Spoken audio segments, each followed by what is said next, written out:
Can you say robot? Robot. Can you say robot? Robot. Let's say robot. Robot. Let's go.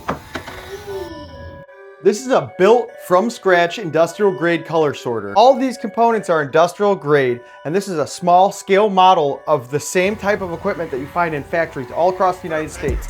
Amazon package sorters, furnaces, even car washes and roller coasters run on this same sort of controller and the same equipment that I use here. So stick with me for a few minutes. Let me show you the little project that I built, and by the end of this video, you will understand how machines think, and I'll give you some tips and tricks so you can troubleshoot quickly if you are a technician. So I had a really fun time building this thing. It took a while, but I just kind of started with the wood block and had an idea, and I just went forward from there. I knew that I would need a conveyor, and I knew that I would need to figure out a way to dispense these cubes one at a time, and I knew that I would have to have push buttons, but that was about it. So I just grabbed the parts and I started building, and I just had to tweak it as I went. I ran into plenty of problems along the way. When I first got my actuators, I couldn't get them to work. Long story short, my system was too leaky and I couldn't get enough pressure to hold in the system to push my actuators. I had a hell of a time with this little proc switch. It just kept wobbling around, so I figured out a way to mount it more securely. I had plenty of problems with my light sensor, unstable readings. The single feed dispenser, I had a hell of a time building that thing. I had trouble connecting to this PLC. I mean, it all was a challenge, but for me, it was a good learning opportunity. And now we're in a situation where the machine runs pretty well. I purchased this conveyor and this light sensor here on Alibaba. This is a motor that I got off Amazon, and I built this single cube dispenser. My buddy 3D printed this disc. I got some bearings. I kind of obviously just built this from scratch, and I got these blocks off Amazon. And this right here is a photo eye. When it senses something in front of it, it sends a 24-volt signal into our PLC.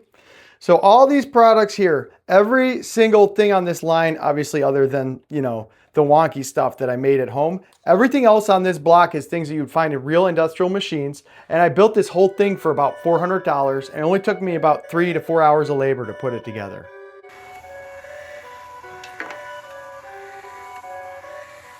All right, so this orange back plate here, this is actually aluminum, and this is what you would find inside your control panel. I just kept it open. I left the cover off just for simplicity, you know, to make my videos and ease of access. But this is like your industrial control panel. Here's your push buttons. We got start, stop, auto, manual mode, and an e-stop that kills all the outputs at once. This is our programmable logic controller. This is what makes all of our decisions. And when it decides to turn on an output, it sends power over to these relays and these solenoids over here. These solenoids, you send a 24-volt signal. It sends air over to these pneumatic actuators, and air pushes this cylinder forward, shooting our cube off of the process. We also have outputs that turn on these relays, that turn on our disc feeder. Now, the main purpose of this project is color sorting. First problem was separating the cubes. So I had my buddy 3D print this little disc, and I designed this cube dispenser. And we want to sort our cubes out by color. So I got this little light sensor here. This is an industrial sensor. It has an analog signal. So our PLC is going to read an analog signal, 0 to 10 volts. What this light sees is very dark. It will send 0 volts. If it's pretty bright, 5 volts. Extremely bright, 10 volts, etc. and so forth. I got this little light so our sensor can see, and we're measuring the amount of light reflected back. And the way that I have this thing set up is once we get a reading, we start a delay timer. And then once that delay timer ends, the actuator actuates for a quarter second, and then it gets sucked back in. As long as we get our scaled input for our light value between 5 and 55, we're going to trigger this bit here. Okay, so I'm going to stick this cube under here, and you can see what happens. Watch this scaled value up here. And again, this is a 0 to 10,000 scale. Boom, that's green. Once our light sensor sees a white cube, it'll energize this red temp. And once it sees that cube for 50 milliseconds, we energize red on conveyor, that bit latches on, meaning it's going to stay on until we tell it to turn off. That bit stays active as the cube rolls down the conveyor. So if you look on this second line here, red on conveyor is active. We got a 5-second timer on red on conveyor. Once that timer is completed, our cube is down at the end of the line, and we energize solenoid 1 here in this middle row. It activates, and that sends air to our pusher. Our pusher pushes the cube off the line. So now if you look on this third line here, once solenoid 1 turns on, we energize a 0.25 second timer.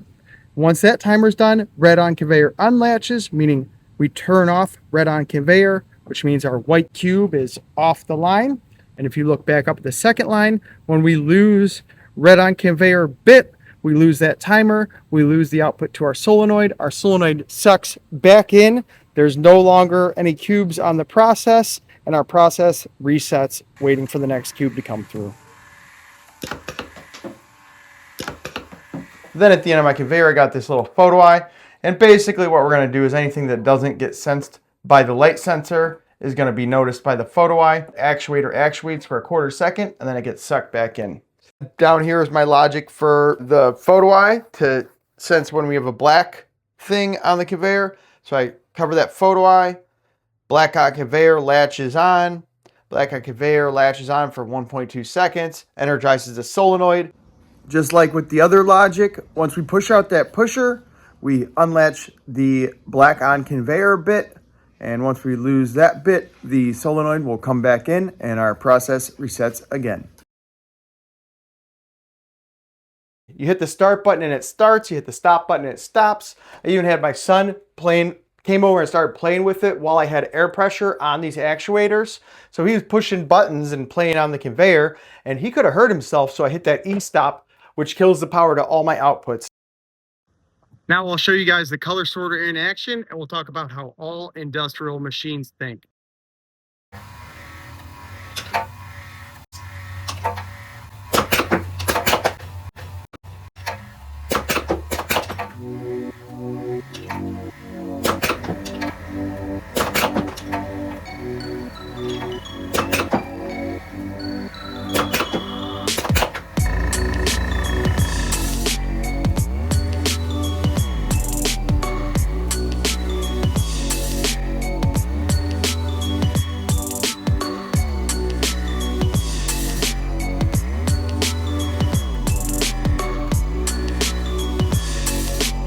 In the United States, we use a lot of Allen Bradley PLCs, which is exactly what this is. And the code that we use is ladder logic. They have a program that someone writes, usually an engineer. And all that program is lines of code that respond to different inputs.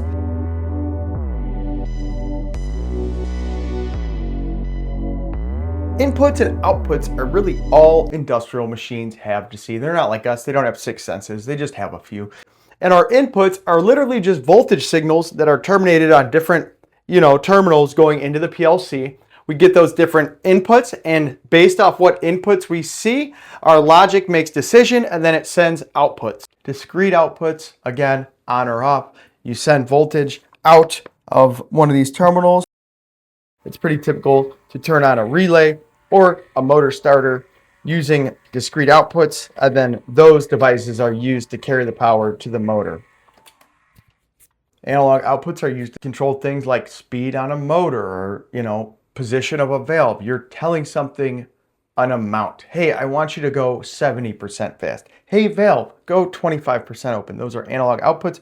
And your logic, like I said, in the United States, mostly we use ladder logic. That's exactly what I used in this PLC. It's going to have your inputs come in, you have to configure which type of input it is, and then you're going to have timers, bits, all kinds of different things, all kinds of decisions being made, and all this machine can see is those inputs coming in, and every machine out there is just like that. They have inputs coming in, and they make decisions based off those inputs.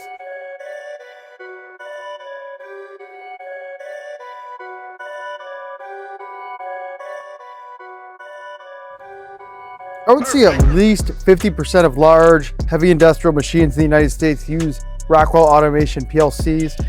Right now I'm going to show you guys by far the most valuable tool and skill there is in Rockwell Automation software.